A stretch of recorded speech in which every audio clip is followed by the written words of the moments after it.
Alright guys, welcome to RC Mojo. I figured rather than starting something new or going and playing in the woods, it would be a good idea to finish the Tiger wiring, or at least get it to the point where it's running again. Right, here we go then. We've got the upper hull rewired already, terminating in a D15. Today we need to wire up the other end. Should be fun, lots of everyone's favourite soldering. Or if you're in the mood and American, soldering. In preparation I've made up 3 servo leads. These are made up from fresh crimps, but dead servos are a perfectly good source too. There's the 8-way lead that normally connects some of the upper hull functions to the stock Heng Long wiring. And we've got the 2-pin connector that goes to the limit switch on the airsoft gun. Okay, the most important thing when doing a rewire like this is to check everything at least twice and make a simplified diagram for assembly. You don't need a complete wiring diagram, but if you fancy making one, it definitely wouldn't hurt. There's a few pinout diagrams floating around for the RX-18s. I base my wiring off this one. I've double checked it against the stock wiring and it does indeed match up. In the end we need 4 wires on the 8-pin connector and 2 on the 2-pin. Going right to left we have the Heng Long colours, the function, and the colours used on the upper hull rewire. If I'd been paying more attention, I could have matched up the upper hull colours with the Heng Long wiring, but there you go. The first job in the assembly is to tin the connector, being nice and quick so you don't overheat the plastic bit. If you want to be safe, plug the connector into its counterpart to hold the pin straight and to draw away a little bit of the heat. Next we need to prepare the 8-way connector. We don't need the heat shrink anymore, so that can come off. We could just snip the wires we don't need, but that will leave little bits of wire that might just short out on something. Unlikely, but you never know. It's much safer to remove the crimps completely. They have a little barb you can press down and they just pull straight out. With the unneeded wires removed, we can cut the remainders to length and strip and tin the ends. Since the D15 doesn't have an insulated back, we're going to need some short bits of heat shrink just to keep everything nice and safe.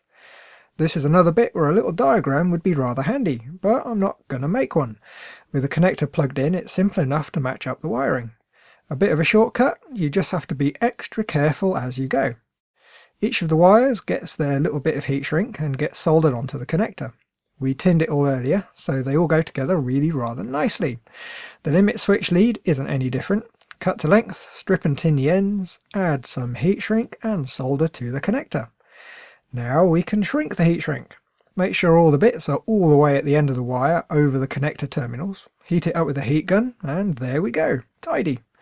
The servo connections are the same again. Strip and tin, cut lots of heat shrink. This time I've also got a bigger bit to bundle them all together to keep them neat. Solder them up and we're left with a nice little assembly ready to fit to the lower hull. But first we should test the servo functions, just to make sure it all works okay. With the D15 plugged in, we can run through the servo leads using our little servo tester.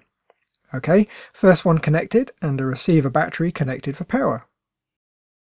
Yeah, there we go, that one's the lights and they're working just fine. Unplug the lights and connect the next lead. Okay, that's the rotation, which also works. Last one, which is the elevation. Nice. For the next bit we're testing, we'll need to connect the 8 and the 2 pin to the RX-18. We'll need the battery in and the transmitter transmitting.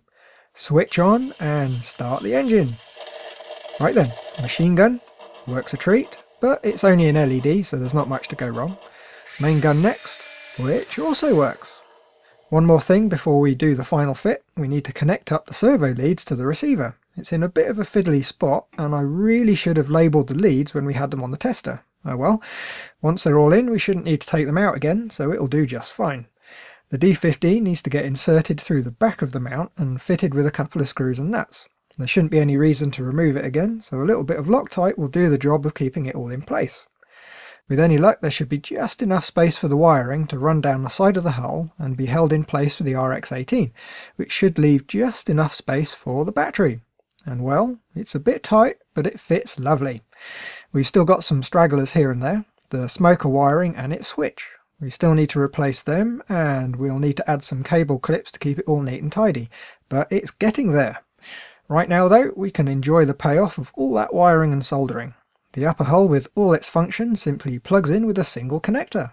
The tongue slots in at the front, and the rear is pressed down until the Tajan clips lock in place. and then the custom magnetic hoses get positioned. Okay, so the front sits a bit funky, not quite sitting all the way down. There's a distinct lack of weathering, and the tracks are of course silver. But like with the electronics, it's getting there. And best of all, it's running again. I'm thinking maybe I should get an airbrush set up and have a play. I've only ever done brush weathering, so it could be interesting. Either way, for now, it's alive. All functions working, ready to confuse the local cats and hunt XR311s, ready for simulated scale combat. Should be fun until it breaks.